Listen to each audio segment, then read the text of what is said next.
Welcome again to another episode of Heartland Market Talk on the open range. Well, in the commodity headlines today, oil did retreat to three-week lows after having been concerned with Middle East tensions increasing with a possible Iranian-Israel all-out war. Well, for right now, the attack that again occurred the other weekend from Iran onto Israel with some 300 drones and missile strikes that failed to connect. Israel has not responded in kind when other countries in the past could have launched an all-out war back against Iran, making a very difficult situation for the Middle East. That has been averted. And so the oil trade has now seen a relaxation in price from trying to take a run at the $90 mark. We're actually now hovering down near $80 a barrel, as we'll get into on Heartland Insights. Now, the higher rates of interest that we're seeing charged is being a problem for the renewable industry. It's a high-cost industry to begin with.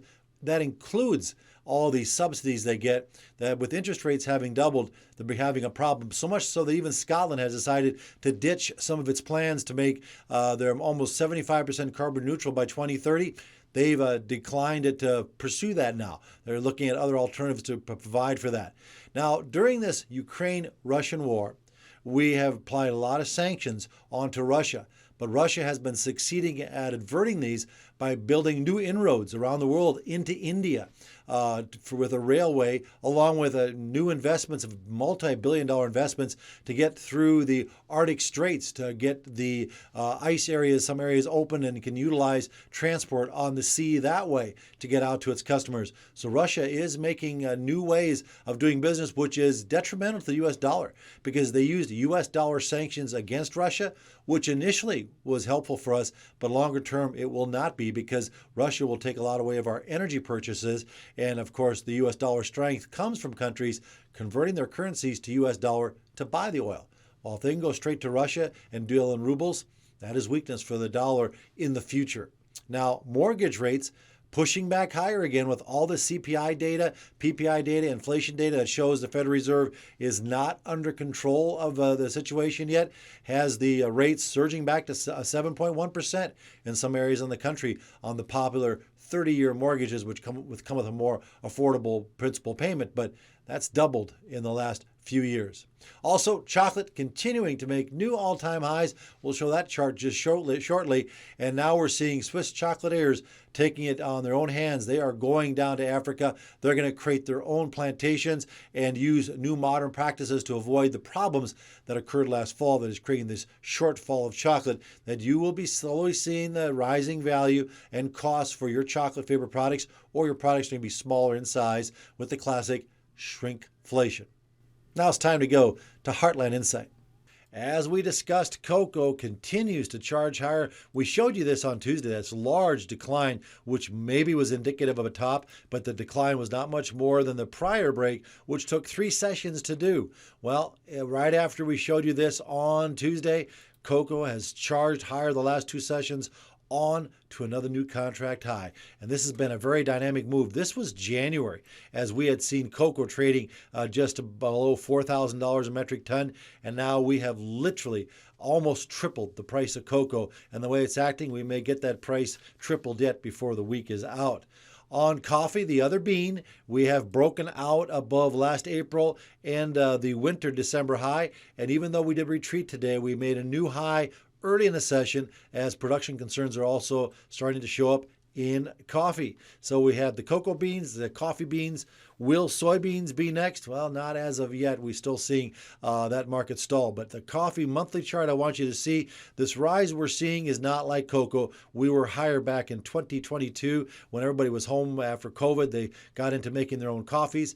And then we also had some shortfall in production that year. But of course, our high goes back to the year of 2010 when coffee had sustained over $300 a ton. So coffee on the rise right now in pricing, but we'll see if it stalls as of present resistance could prove forthcoming a problem for the coffee market. Now gold, the trend remains intact despite the call that rates will stay higher longer and the fact that we will not probably see a June rate cut. Gold seems to know something the Federal Reserve doesn't know, and that is maybe the Federal Reserve will be weak-kneed and give in sooner than expected. The dollar certainly maintains strength, implying no rate cuts in the near term, yet gold typically works the inverse of the dollar, and when the dollar is higher, gold softens. Well, they're both rising together as other countries around the world are looking at cutting rates, and so their currencies are weaker compared to the U.S. dollar. Crude oil, well, we did break here as of late. We discussed we've fallen back down to 3-week lows, heading back to prices seen back in March, as the rally that we'd experienced 2 weeks ago was on a preemptive rally, concerned about an actual all-out war in the Middle East between Israel and Iran. Of course, that would have created production problems, especially with the Red Sea likely being completely shut down, and the Iranian oil flows of 3 million barrels a day would have came to a halt out of Iran.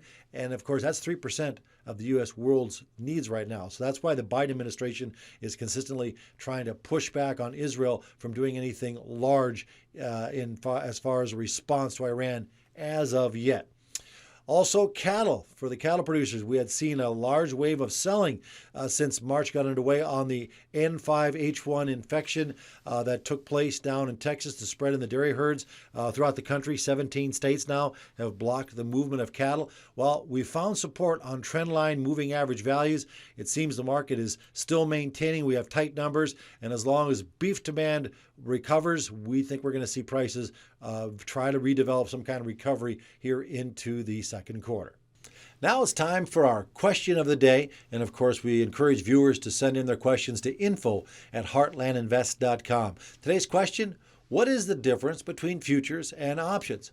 Well, it's very simple. Futures, you're actually owning the commodity. If you buy gold, you're buying the actual gold. If you're buying the cattle market, you're buying the actual live cattle contracts. Same thing with grain. You buy soybeans, you own the soybeans. Now, options are not quite as risky as the futures market. They're like insurance. If the house burns down, so to speak, you get paid. Well, options give you the option to own and the right to own, but not the obligation to have to own it, meaning you can walk away from it. So if you buy a call option to the upside, it only pays out if the market actually goes through your strike price. Same thing to the downside. If you buy a put option for the downside, you only get paid out if the market actually goes down through your put in insurance price. And so if the markets stay away from your pricing, then your insurance expires worthless. Remember, you can always call us at 701-222-0221 or visit us online at heartlandinvest.com. While you're there, don't forget to check out our Heartland Market Talk podcast and sign up for our daily newsletter. And for producers, remember, we offer crop and LRP insurance as well.